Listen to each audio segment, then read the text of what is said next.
श्रद्धेय स्वामी जी महाराज, आर्य समाज मानसरोवर के प्रधान जी, मंत्री जी, कोषाध्यक्ष महोदय, अन्य पदाधिकारीगण, उपस्थित आर्य भद्रजन, प्रिय बच्चों, परमपिता परमात्मा की महती अनुकंपा हम हमारा आर्य पर्व बड़े हर्षोल्लास के साथ मना रहे हैं। आज के पर्व का नाम है अपन, जैसे अभी बहन जी बताकर वो भजन गाया होली के माध्यम का बीज लेते हुए, इसका यदि हम इतिहास की दृष्टि से देखें तो देखो अलग अलग आती है, पौराणिक काल का अलग है और अलग है, लेकिन वैदिक विधान के अनुसार पर्व का नाम है वासंती नवश्रेष्ठी यज्ञ। बसंत ऋतु के बाद में जो फसल आती है, चने की, गेहूं की, जौ की, ये फसल जब परिपक्व अवस्था में आती है तो हर्षोल्लास उत्पन्न होता है मन में सबके। हर्षोल्लास से ही होली शब्द अपभ्रंश हो गया, बहुत खुशी रहती है। और खेतों में जो काम करने वाले हमारे मजदूर भाई हैं, हमारे कृषक भाई हैं, वो क्या करते हैं, अध पके होली गेहूं के और चनों के, इसमें कांटों की अग्नि में जलाकर अधपकों का वो सेवन करते हैं। स्वादिष्ट भी होते हैं और शारीरिक दृष्टि से पित्त का और कफ का शमन करने वाले होते हैं। इस समय कफ प्रधानता आ जाती है बसंत ऋतु में, उसका शमन करने वाले वो होते हैं, तो प्रयोग भी बहुत अच्छी तरह से उनका हम करते हैं। और हमारे परिवार पार्टी जो भी नई चीज आती है खाद्यान्न के रूप में, सबसे पहले हम परमपिता परमात्मा को यज्ञ के अंदर अर्पित करते हैं। बस वह यही यज्ञ सामूहिक रूप से किया जाता था, इसलिए इसका नाम पड़ गया सामूहिक रूप से हवनावली। सब इकट्ठे आसपास के जन जितने भी है एक जगह इकट्ठे होके अपने अपने घर से सामग्री और चीजें, घीघृत वगैरह और अन्य चीजें जो हवन में डालते हैं वो लेके आते थे और बड़ी श्रद्धा के साथ में हवन करते थे। वातावरण का शोधन होता था, उसके बाद में संस्कारों का शोधन होता था। बड़े जो सज्जन है, बड़े जन है, हमारे वृद्ध जन है, उनको प्रणाम करते थे बड़ी श्रद्धा के साथ में, नमस्ते थे, अभिवादन करते थे, गले मिलते थे। और परिवेश के अंदर चारों तरफ पुष्पों की बहार रहती है, गुलाब के, हजारे के, चमेली के, सब तरह के पुष्प देखो आप, चारों तरफ मोगरा कितना छाया हुआ रहता है। ये है तो इन पुष्पों को देखकर मन के अंदर एक उल्लास उत्पन्न होता है। अलग अलग रंग के होते हैं तो देखो अलग अलग रंग के कपड़े पहनती हैं हमारी माताएं बहनें, हम भी पहनते हैं। और पुष्पों के अंतर्गत केवल रंग ही नहीं होता, सुगंध भी, सौरभ भी होती है। तो इस दिन एक दूसरे के इत्र भी लगाया जाता है, एक दूसरे के इत्र लगाते थे, बड़ा खुशबूमय वातावरण हो जाता था। और इत्र के साथ साथ में गुलाब जल का छिड़काव करते थे। यहाँ हमारे राजस्थान के अंदर, पश्चिमी राजस्थान में तो परिपाटी है, बारात जब आती है उसका स्वागत करते हैं तो इत्र भी लगाते हैं, गुलाब जल भी छिड़कते हैं। उससे गुलाबदानी की इत्रदानी होती है, बड़ी गुलाब जल की होती है, चांदी की बनी हुई, उससे उसका चारों तरफ से छिड़काव करते हैं, चारों तरफ का वातावरण शोभमय हो जाता है। इतनी अच्छी परिपाटी हमारी। और उसके बाद में देखिए आप, हवन की अग्नि को ले जाते हैं घर में, और अधपका जो अन्न होता है, होली के अंदर होली मंगलती है हमारे, जो ये ले जाते हैं होले, कुछ तो वहां पर गिर जाते हैं, जो हवन के अंदर आ जाते हैं काम में, और कुछ को वहां घर लेके आते हैं। तो हमारी माताएं बहनें क्या करती है, अच्छी जगह, स्वच्छ जगह, परिंदा होता है, पानी का स्टान वहां रख के और उसके ऊपर और अग्नि भी लेके आते हैं। तो अग्नि लाके अग्नि के ऊपर वो जो होला होता है उसको भी रखती है माताएं बहनें, घृत भी डालती है, अपनी तरफ से मिष्ठान भी उसमें डालती है और धूप देती है उसका। तो चारों तरफ पूरा घर का वातावरण शोरमय हो जाता है। चीनी रातें यज्ञ के अंदर तो ये टीबी के कीटाणुओं को नाश करती है, ऐसा भी कई विद्वान कहते हैं। तो इस प्रकार से देखो कितना अच्छा कि वहां सामूहिक यज्ञ किया तो किया, लेकिन इस यज्ञ को छोड़ेंगे नहीं, घर में लाके यहाँ स्थापित कर दिया, प्रतिदिन यज्ञ होना है। ये परिपाटी थी, ये हमारा था। अब उसका ये विपरीत रूप सामने आ गया। उस रूप को न तो मानते हैं केवल वो ही जिन पे दयानंद जी महाराज की कृपा दृष्टि हुई, परमात्मा की कृपा दृष्टि हुई, और उनके आदेशानुसार अपन चले, उपदेश के अनुसार चले, तब उन पे कृपा हुई। उसके लिए हम आज यहाँ एकत्रित हुए, उनकी कृपा मानो। नहीं अपन भी जाने कहाँ कौन से श्याम बाबा के सत्संग में डोलते रबिया वो निकल रही थी शोभा यात्रा, इतने बड़े बड़े डंडे हाथ में लिए हुए, बुजुर्ग बूढ़े जन, बूढ़ों की चलानी जाए वो भी डंडे हाथ में लेके वो फहरा रहे हैं उधर से। कहती उनको देख, कहते हैं जाको दीन दारुण दिख दे ताकि मति पहले हर ले। मति खराब होती है तब ये स्थिति होती है। हम कोई हमारा श्रम समय बेकार थोड़ी है, श्रम लगाए करें और समय लगाएं तो किसी ऐसे कार्य के लिए लगाएं जो सबका लिए हितकारी हो। अब आजकल तो देखो, अब इनके लिए भी क्या कह दिया, कभी अखबार के अंदर देखा होगा आपने, 17 लाख इकट्ठे हुए ये दर्शनार्थी श्याम बाबा के, तो वहां पर आदेश दे दिया कि ये झंडे लेके आते हो ना बड़े बड़े, कोई तो 200 मीटर पार, कोई 250 मीटर पार, इस प्रकार के हो जाते। क्या भाई अब उनको इन झंडों का तो वो क्या करें, लकड़ियां तो यहाँ रख दो और झंडे अपने साथ ले जाओ, घर में ले जाके काम लेना। ये कर दिया आपकी बात एक तो इनके लिए, जो मैं कहा ये तो बहुत अच्छा किया। अब वो लकड़ियों को तो दोगे दोबारा काम में लेके झंडे बन जाएंगे, क्या फर्क पड़ने वाला है।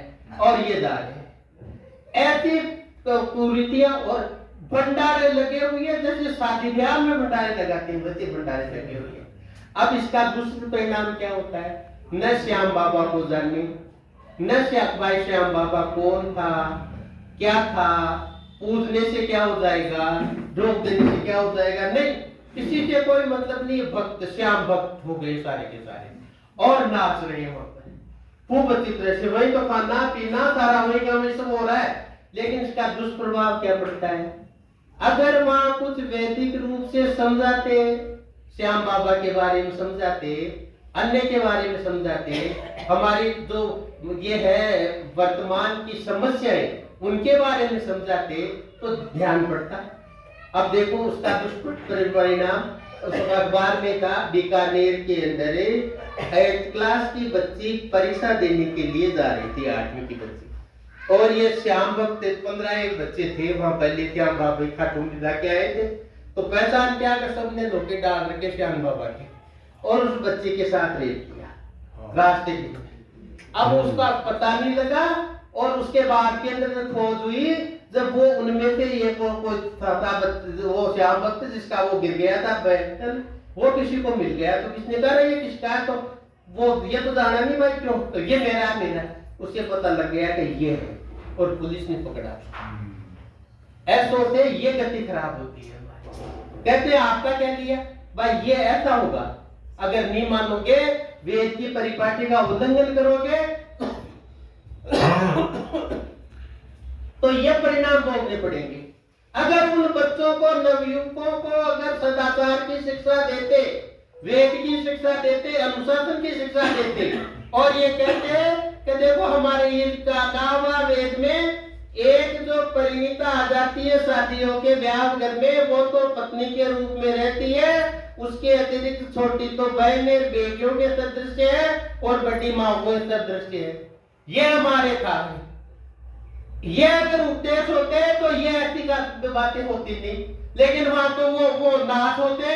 अब नाचों से क्या दिक्कत होती है, वो नाचों से मन में इस प्रकार का शोक उत्पन्न होता है, और कई लोग उसमें हो जाते। राधा कृष्ण नाच रहे, कितने अश्लील दृश्य कर करके कितनी बदनामी हमारे योगीराज भगवान कृष्ण की करते। 80% महिलाएं होती हैं, मैं देखता हूँ डेली। ये देखो सामने से निकलते हैं रोज। अब देख लो आप ये अब हमारी माताएं बहनें देखो आप, वहां पर वो जाती है, ये सही कह रहे हैं 80% जो महिलाएं निकलती है। अगर ये 80% महिलाएं वेद का सत्संग सुनती, वेद की बात आगे बढ़ाती, तो कितना कल्याण होता हमारा, समाज का, बच्चों का, परिवार का कितना कल्याण होता। तो तो आज के इस उसके ऊपर हम देखें तो ये हमारा जो इतना अच्छा पर्व था, हवनावली महोत्सव का रखा है होली नाम, और हवन ऐसे के बदले इसमें करते खोटे काम, यह स्थिति हो गई। तो कहते बच्चे सत्संग ही इसका बचने का सहारा है। जैसे आप अपन लोग ये आए, हमारी बात को आगे भी बढ़ाए। अब जैसे यज्ञ क्या होली है, लेकिन अब सामूहिक यज्ञ अब अपन किसी को कहते हैं क्या करो तो लोग मानेंगे नहीं, ये तो अपनी तो अलग ही करते हैं, कोई ऐसा थोड़ी होता हमारे तो बडेरे करते आए वैसे तो करेंगे, उस परिपाटी को थोड़ी तोड़ दे। मैं तो ये कहता हूँ मेरी तरफ से, ठीक है नहीं ठीक है वो जाने, लेकिन मेरी आत्मा की संतुष्टि के लिए मैं तो कम से कम 1 किलो से ज्यादा, 1 किलो सामग्री, 1 किलो घी और मिष्टान और खोपरे वगैरह डाल के, और क्या भाई ये अपने को होली के अंदर आहुति दे देनी है, तो अपना सामूहिक यज्ञ का काम हो जाता है। लोग पूछते हैं भाई ये क्या किया, भाई हमारे वेद की यही परिपाटी है, सामूहिक यज्ञ करते हैं। ये सामूहिक यज्ञ, इसमें जो सामग्री घृत और ये डाला, इसकी सुगंध पूरी कॉलोनी को मिलेगी जहां अपन रह रहे हैं वहां पर, इसलिए हम इस प्रकार का करते हैं। वेद का आदेश है हमारे, उसका परमात्मा की वाणी है वेद, और उसके आदेश का पालन करना हमारा परम कर्तव्य है, इसलिए हम ये करते हैं। तो इस प्रकार का थोड़ा सा भी सदन अगर हमारे आगे बढ़े तो लोगों में थोड़ी थोड़ी जो देख रहे हैं, 10 जने देखेंगे, 20 जने देखेंगे, एक के मन में तो कम से कम ये आएगी कि हाँ ये चीज तो उचित है ये। बट और यहाँ पर क्या करते हैं, जयपुर के अंदर सिटी के अंदर जाओगे, चौराहे के ऊपर होली है, और किसी का मुंडा अगर पुराना हो गया, तीर की वाट पर पड़े, उनको लाला की डालते हैं, सारा कचरा डालते हैं टोटल। और हमारी यहाँ बहने बताए क्या करती है, जो सुबह का झाड़ू निकालेगी, झाड़ू में जो भी गंदगी आएगी सारी ले जाके वहां उड़ डाल। अब देख लो आप ये हाल कितना विपरीत रूप हो गया। और भाइयों का देख लो, और होली के रूप में प्रसिद्ध कर दिया। होली तो कई रूप दे दिया होली को, तो जहाँ कहीं से लेन देन नहीं है। हाँ, होली खेले रघुवीरा, अवध में होली खेले, ये उनके पास के हमारे त्रिपाठी साहब बैठे। हाँ, अब आप ये देखो किसी रामायण में या किसी रामचरितमानस में कहीं लिखा हुआ था क्या कि भगवान श्री राम होली खेलते थे?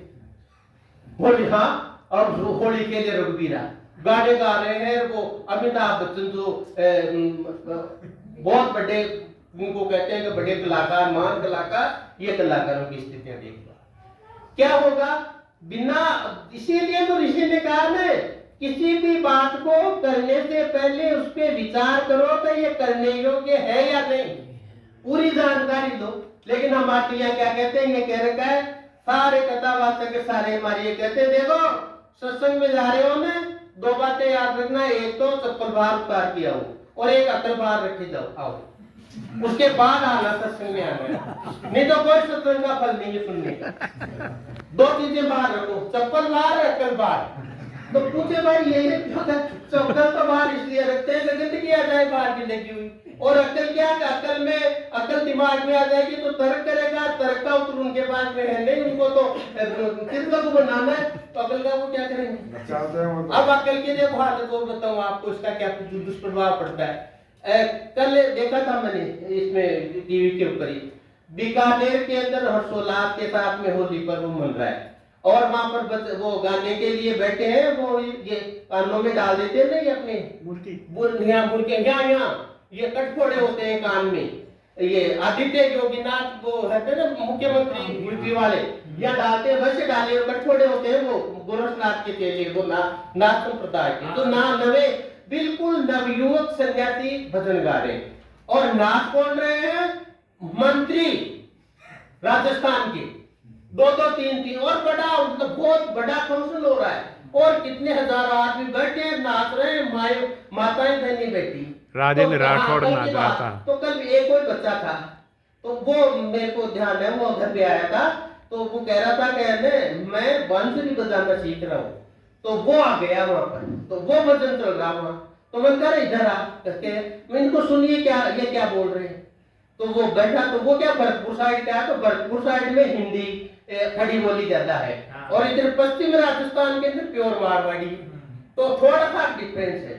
तो वो कह थोड़ा तो मैं समझ गया लेकिन आगे नहीं समझा। मैं क्या भाई आगे ये है, ये जो महाराज गा रहे हैं और ये इतने अच्छे अच्छे तरह से नाच रहे हैं, तो एक कैबिनेट मंत्री है हमारे राजस्थान की और इनके साथ दूसरे एमपी ये एमएलए और खूब नाच रहे हैं इसी तरह से, सफेद सफेद कपड़े बढ़िया पहन के। क्या नाच रहे हैं? वो गा रहे हैं कानो बैठो कदम केरी डारियां रे, वो तो बंसरी बजावे दे दे तालियां रे। तो मैं क्या भाई तू बंसरी सीखी ना? हाँ। कैसे बजाते हैं बंसरी? क्या दोनों हाथ में बंसरी रख के फिर बजाते हैं। तो अब ये ये क्या कह रहे हैं कि ये ऐसे कह रहे हैं कि कदम की डाल पे तो काना बैठा है तालियां दे दे के बंसरी बजाए। अब दोनों काम एक साथ कैसे हो जाएंगे? मैंने उससे कहा, मैं कहा भाई देख मैं तो बंसरी जानता नहीं ना, मैंने कभी सीखी, तू सीख के आया तो तू बता क्या ऐसे हो सकते क्या दोनों काम? और ये देखिए नाच रहे हैं, और नाचने वाले छोटे हल्के बल्कि नहीं कैबिनेट मंत्री, और नाच रहे औरतें नाच रही है, बच्चे नाच रहे हैं। ये स्थिति होती है। क्यों? अगर वो अक्कल साथ में आ जाती ना तो ये ऐसे नहीं कहते, पहले गाने वाले को पूछते कि भाई तू गा रहा है इसका पहले समझ तो ले मैं क्या गा रहा हूँ, उसके बाद में का जो पता लगे अच्छा लगे। जैसे अब ये भजन गाया इन्होंने और अब स्वामी जी महाराज का इतना अच्छा ऐसे उनका तो कोई अर्थ निकल रहा है और उसके ऊपर आगे हम उनका अनुसरण कर देंगे, उनका क्या अनुसरण कर देंगे? तो ये स्थितियां होती है। अब होली के रूप में देखें तो भाई होली पूछिए भाई होली क्यों मनाते हैं? और देखो होली तो इसलिए मनाते हैं, वो हिरण्याकशिप था जो वहाँ उसका जो लड़का था जो उसकी बात मानता नहीं था, हाँ प्रहलाद जो था उसकी बात नहीं मानता था, तो उसने खूब प्रयास कर लिया कि कहते इसको खत्म करो, लेकिन वो मरा नहीं। तो अंत में उपाय उसने ये सुझा, तो मन का वो क्या कहता था कि वो भगवान का नाम लेता था, हरि हरि करता था, विष्णु का उपासक था। तो मन का इससे क्या हो गया? तो उसको बुरा लगता था। उसको क्यों बुरा लगता था? उसके भाई को विष्णु ने मार दिया इसलिए बुरा लगता था। तो भाई कौन था? हिरण्याक्ष था। उसको क्यों मारा? तो उसको इसलिए मारा कि उसने तपस्या करके भगवान से वर प्राप्त कर लिया, और वर प्राप्त करके वो पृथ्वी को ले जाके और पाताल में ले गया पूरी पृथ्वी। तो फिर जो पाताल में ले गया तो फिर क्या लगा? फिर ऐसे हुआ कि फिर देवताओं ने प्रार्थना करी कि तो पाताल में ले गया। तो फिर भगवान का महाराज रक्षा करो, तो रक्षा करने के लिए भगवान ने क्या किया? उसका अवतार लिया वराह का, उसका अवतार लिया और पृथ्वी को वापस ऊपर लेके आए, उद्धार किया पृथ्वी का और हमारे सब देवताओं का। जो अब उसने क्या किया? उस हिरण्याक्ष इसका भाई था हिरण्यकशिप का, तो विष्णु ने मार दिया, इसलिए विष्णु का बैरी ये हो गया कि मेरे भाई को मारा है, जो मैंने इसकी भक्ति कहीं नहीं होने दी, मैं भक्ति करके सबसे उसको वरदान प्राप्त कर लिया ब्रह्मा जी से, तो वह कहीं भी नहीं मर सकता, अंदर बाहर दिन में रात में किसी भी पशु से, एक आदमी से, किसी से कहीं कुछ भी नहीं मर सकता।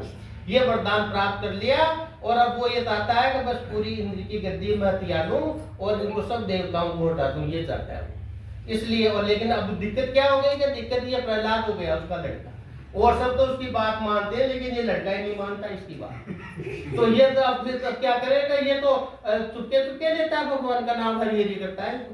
तो फिर क्या कर, फिर उसने ये तो ठीक नहीं है, मेरे शत्रु का नाम लेता है। तो ये ऐसे कैसे हो गए? तो देखो साइंस भी लगाते हैं। अरे ऐसा इसलिए हो गया कि जब वो हिरण्यकश्यप तो गया हुआ था युद्ध पर और उसकी पत्नी थी कयाधु और गर्भावस्था में थी, गर्भ में ये प्रहलाद था। तो उस समय नारद जी आए वहां से, तो नारद जी ने भगवान का उपदेश दिया, तो उसको तो नींद आ गई कयाधु को, तो और ये प्रहलाद सुन लिया गर्भ में बैठा बैठा उपदेश को ऐसा कहता, जो ये भक्त बन गया विष्णु का। और जब ये हुआ, जब ये तो केवल वही बात मानता है क्योंकि माँ के अंदर गर्भ माँ ज्ञानी बनियो धारियो कर अशीष, जो माता के गठ रहे ने नारद को उपदेश, माता के गठ में तो नारद का उपदेश रहा नहीं और उसने गर्भ के अंदर ही धारण कर लिया उपदेश और ये भगवान का भक्त बन गया, इसलिए ये ऐसी स्थिति। तो फिर क्या कह, फिर उसको कह दिया नहीं तो वो तो कोई उपाय है नहीं, तेरी ये बहन नहीं और किसी तो मरेगा नहीं, तूने खूब प्रयास कर लिए, पहाड़ से पिघला दिया, जल में भी डुबो दिया, कुछ नहीं मरा। तो अब ये तेरी बहन है ना, ये इसको वरदान है कि ये अग्नि इसको जला नहीं सकती। अब देखो आप कहाँ कितनी वो अविद्या है। अग्नि भौतिक तत्व है, अग्नि का गुण है जलना जलाना, अग्नि के अंदर कुछ भी डालो वो तो जलाएगी उसको। होलिका बैठो और चाहे प्रहलाद बैठो, होली वो तो जलाएगी। तो नहीं, होलिका उसको वरदान है जो उसको वहां पर बैठा दिया। तो बैठा दिया तो फिर क्या किया, होली तो देखो जल गई, प्रहलाद बच गया, इसलिए उस खुशी में होली मनाते हैं। तो भाई वो होली तो बुआ हो गई ना उसकी, प्रहलाद की। तो भाई बुआ को तो भतीजा बहुत ज्यादा प्यारा होता है। बुआएं तो भतीजी होती है जब ढूंढ लाती है। हाँ, वो ढूंढी की भी कथा ऐसी नहीं आती है। क्या आती है, तो वो है ना जो उसमें होली के का स्थिति ये थी, ढूंढी राक्षसी थी, वो बच्चों को खा जाती थी, इसलिए उसको भी मारा था मिलके होली के दिन। इसलिए भी ये होली मनाते हैं और ढूंढ निकालते हैं बच्चों की, ढूंढ लाती है ना बुआएं अपने, उसका ये कहते हैं। फिर दूध निकाल के फिर होली और होली। तो फिर जब वो होली है तो फिर उसको ये कह दिया, उसने मान लिया क्या कि भाई मैं लेके बैठ जाऊंगी इसको और जल जाऊंगी। तो उसके पीछे भी एक बड़ी होली है। वो क्या, वो ये है इसमें कि वो होली के को जिससे प्रेम करती थी वो थे इलूजी। और इलूजी थे बड़े सुंदर खूबसूरत, और शादी के लिए तैयार थे, होली भी तैयार थी शादी के लिए, होली का भी। लेकिन अब दिक्कत यह हो गई कि उसने हिरण्यकशिपु ने कह दिया कि भाई शादी तो मैं कर दूंगा तेरी इलूजी के साथ में, लेकिन पहले यह कर इस प्रहलाद को खत्म कर। इसलिए वो जबरदस्ती बैठाया उसको और लेके गोद में वो बैठी। अब वो इलूजी दूर से दिन बारात लेके आए तो वहां तो राख मिली, कहाँ होली का थी वहां। तो उनको बड़ा शौक हुआ और वो मानसिक रूप से हो गए विचलित, और विचलित होकर क्या हो गए, तो फिर वो उसने तो वो जो होली की राख थी ना उसको लपेट ली चारों अपनी तरफ से, इसलिए उस राख के रूप में गुलाल लगाते हैं। तो फिर और क्या किया, हाँ और देखो सुनो, और ऐसे किया कि वो जो अंगारे ने, अंगारों से भी खेलते हैं होली। महाराष्ट्र में, कर्नाटक में अंगारों से होली खेलते हैं। वो क्यों, होली गिरा के होंगे एक दूसरे पे अंगारे फेंक के खेलती हो। और ये अपना रहा बांसवाड़ा, ये नहीं ये पास बांसवाड़ा, जो वहां पर क्या ये जाते खूब अपने मंत्री मिनिस्टर, त्रिपुरा सुंदरी का मंदिर सब है वहां, उधर अच्छा विकास हो रहा है। तो वहां क्या किया, तो वहां पर ऐसा प्रचलन है कि पत्थरों से होली खेलते हैं। तो पत्थरों से क्या, एक दूसरे पे पत्थर फेंकते उछाल उछाल के। तो वहां क्या मान्यता है कि पत्थर जितने लगे खून आ जाए ना किसी के, तो साल भर आराम से रहता है, उसके कोई दिक्कत नहीं। अब देखो ये अभी आप पता पढ़ लेना अखबार में हो। तो अब ऐसी स्थिति के अंदर मान लो कोई पत्थर किसी के लग गया और किसके क्लोटिंग हो गया, ब्लड क्लोटिंग माथे में हो गया, हॉस्पिटल रहेगा। तो जिंदगी में मौत में। तो अब ये जो स्थितियां है, अब ऐसी स्थितियों के लिए अब बताओ दयानंद जी महाराज की कितनी आवश्यकता है, सत्यार्थ प्रकाश की कितनी आवश्यकता है। सत्यार्थ प्रकाश का सम्मेलन करो, उससे क्या फर्क पड़ने वाला है। ये ऐसी जगह जाए इनको समझाए जब फर्क पड़ेगा, नहीं ऐसे फर्क थोड़ी पड़ेगा, तो मूर्खता और बढ़ेगी। और फिर आगे यहाँ देखो ये यहाँ लड्डुओं से भी होली, क्या वो न्योते आए थे नंद बाबा उनको, आप आना, हाँ हमारे यहाँ होली खेलने के लिए आना। तो वहां वो गए तो उनको मतलब उनको अच्छी तरह से उनकी आवभगत करी, लड्डू दिए, और वो जो सखियां थी गोपियां उन्होंने गुलाल उछाल दी, उन्होंने लड्डू मारे, जो लड्डू मार होली होगी। 10 लाख आदमी इकट्ठे हुए यहाँ इसमें अपने नंदगांव में। हाँ, और वो लठमार है, लठमार लठमार आगे का वो लठमार आगे है। तो यहाँ पे तो लड्डुओं की वो लिखे ली। फिर क्या किया, तो फिर वो दोबारा फिर वो गए ना तो वहां पर उनके खेलने के लिए। तो फिर क्या किया, तो फिर ये किया कि वहां पर लठों की होली खेली। अब लठों की होली आप देख लो ने, तो कोई ऐसे कहेंगे कि मानसिक रूप से विकृत है, इनको आवश्यकता है पागलखाने की। वो इतना ऊपर तो वो लेडीज ले लेती है, वो डालती, और उस पे वो जो पिटने वाला होता है देववर्ग, जो भी कोई जेंट्स होता है, उस पे ठोकती है ऊपर से बड़ी बड़ी डांगों से, लट्टों से। अब आप देखो कि इससे क्या मजा आ रहा है, ठुकने वाले को मजा आ रहा है, ठोकने वाले को मजा आ रहा है, क्या मजा आ रहा है। और देखने के लिए 10 लाख आदमी इकट्ठे हो। अब वहां पर बताओ ये लठमार होली किसी के माथे में एक लट पड़ जाए तो क्या हालत होगी उसकी। और वहां ये गोविंद देव जी के देख लो, यहाँ गोविंद देव जी के बनाते हैं जो दीपावली मनाते हैं, उसके अंदर कहते हैं लठमार होली खेली जाती है, और वहां पर गुलाबों को नचाते हैं। इसमें अपने गोविंद देव जी के मंदिर में तो क्या होली है, कौन नाचे, गुलाबो नाचेगी। अब वो गुलाबों का ये पद्मश्री गुलाबो है। अब वो तो गुलाबों की स्थिति तो आप जानते हो किस स्थिति से कहाँ से कैसे हुई, क्या नचाते क्या नाचते। तो ये जो स्थितियां है ना ये बड़ी ले जाने वाली है गर्त के अंदर। और फिर वहां रमन रहते के अंदर फूलों से होली खेलते हैं आजकल। तो पूरे फूल ही फूल जान देखो जहाँ फूलों की होली और अंत में कीचड़ की होली। लास्ट में फिर कीचड़ पे आ जाते कि जब पूरे धाग गए तब से तो फिर कीचड़ से कपड़ों से वो करो और फिर वहां पर क्या करते हैं, वहां पर ये भाभियां होती है वो कोड़े बना के उनके कपड़ों के और उनके थोड़ी देर वो पानी डाली हुई। अब बताओ कि ऐसी स्थिति में कोई क्या कहेगा आपने को। कोई बाहर का कोई विदेशी पर्यटक देखने के लिए आते हैं मुर्शिदाबाद में के पर्यटक, अब उनको यह बिल्कुल शर्म नहीं, हमारी गति हमने खराब कर रहे हैं।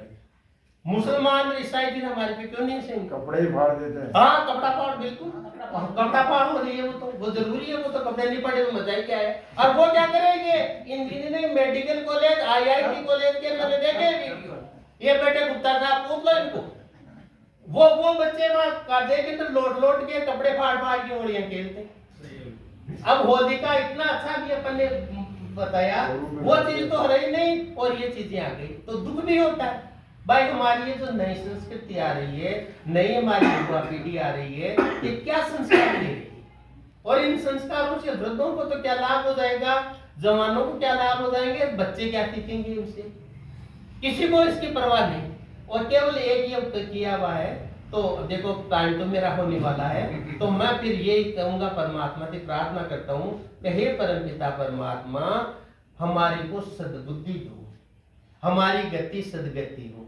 हम जिस किसी को भी अडॉप्ट करें किसी भी चीज को तो उसके पहले उस पर विचार करें, सोचें। दयानंद जी महाराज ने कहा भर्गो देवस्य धीमहि धियो यो न प्रचोदयात्, हमारी बुद्धियों को सन्मार्ग में प्रेरित करो प्रभु, और हमारे जो ऋषि बता के गए मार्गदर्शन उसका हम अनुसरण करें, ऐसी हमारे पे कृपा करो। संस्रुतेन गमे मही मातृतेन विराजिसी, इसी प्रार्थना के साथ ओम। एक शंका